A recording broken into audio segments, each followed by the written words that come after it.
with all of the attention Musk is getting for his Wisconsin appearance, it would be a fair question to ask whether he's overshadowing the candidates themselves. As 12 News' Nick Bohr reports, they're both crisscrossing the state today, trying to capture the spotlight just 2 days before the election.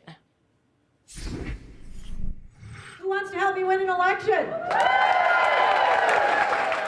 Judge Susan Crawford speaking to supporters Sunday afternoon at the Mequon Public Market. My opponent has said that he wants to be on the court to provide a supportive network for Donald Trump. That's very partisan. It's not what our Supreme Court is for.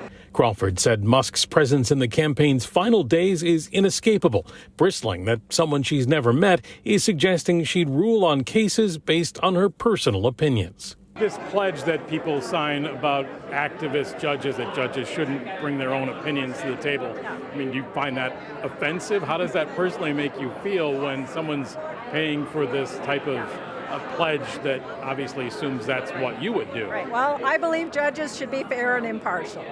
And Elon Musk has never spoken to me. He knows nothing about my record. Brad Schimel spent the evening here in Fond du Lac mobilizing voters and supporters. Notably, Schimel decided to skip the appearance of Elon Musk just up the road about an hour here, but he did say he's happy to have his endorsement and that of President Trump.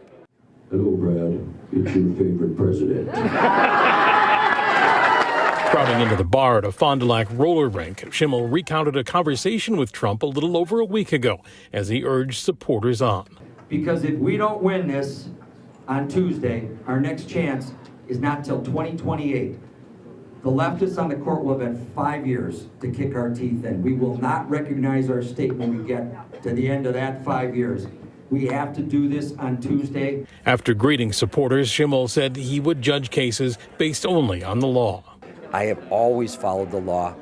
Let the legislators make that. I've never run for legislative office. I don't want to run for legislative office, and I don't want to do their job. In Fond du Lac, Nick Bohr, WISN 12 News.